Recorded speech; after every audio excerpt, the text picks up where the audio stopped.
بصرہ میں ایک انتہائی حسین و جمیل عورت رہا کرتی تھی۔ لوگ اسے شعوانہ کے نام سے جانتے تھے۔ ظاہری حسن و جمال کے ساتھ ساتھ اس کی آواز بھی بہت خوبصورت تھی۔ اپنی خوبصورت آواز کی وجہ سے وہ گائیکی اور نوحہ گری میں مشہور تھی۔ بصرہ شہر میں خوشی اور غمی کی کوئی مجلس اس کے بغیر ادھوری تصور کی جاتی تھی۔ یہی وجہ تھی کہ اس کے پاس بہت سا مال و دولت جمع ہو گیا تھا۔ بصرہ شہر میں فسق و فجور کے حوالے سے اس کی مثال دی جاتی تھی۔ اس کا رہن سہن امیرانہ تھا۔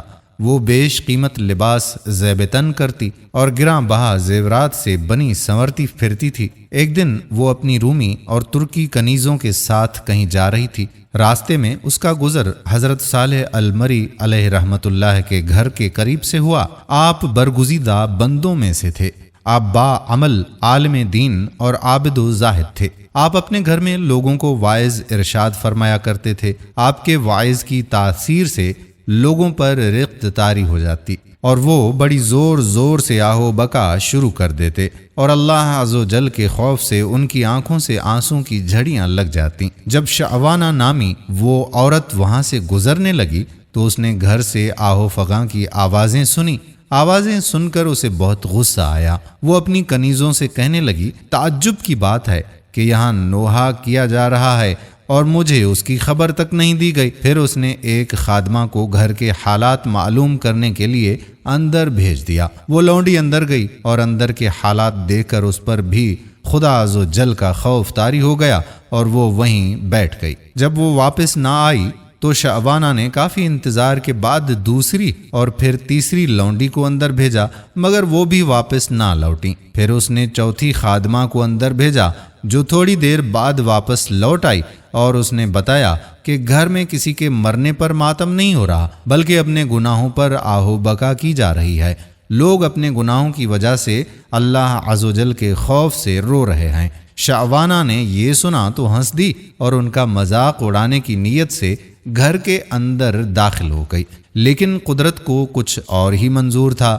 جو ہی وہ اندر داخل ہوئی اللہ عز و جل نے اس کے دل کو پھیر دیا۔ جب اس نے حضرت صالح المری رحمت اللہ علیہ کو دیکھا تو دل میں کہنے لگی کہ افسوس، میری تو ساری عمر ضائع ہو گئی۔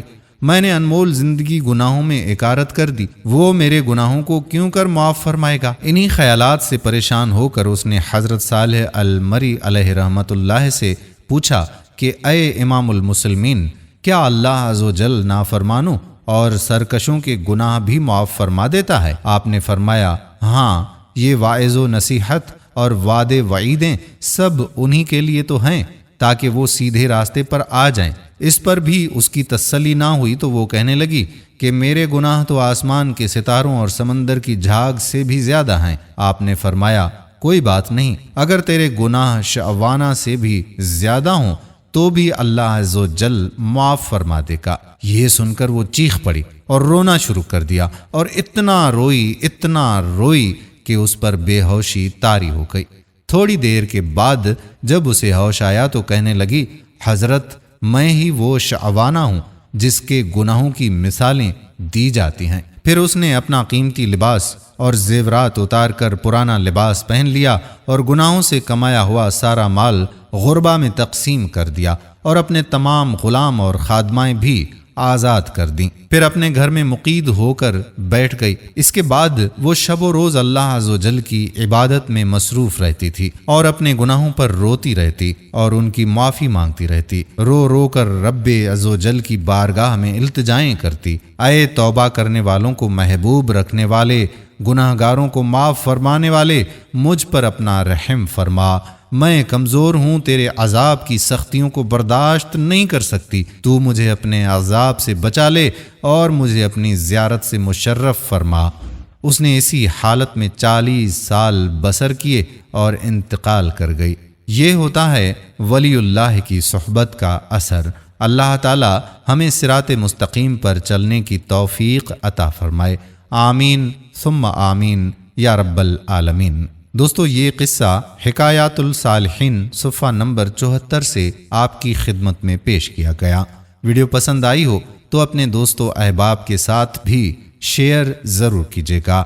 آنے والی ویڈیو تک آپ کا اپنا میزبان قادر بخش کلہوڑو آپ سے اجازت چاہتا ہے۔ اپنی خصوصی دعاؤں میں یاد رکھیے گا۔ اللہ حافظ۔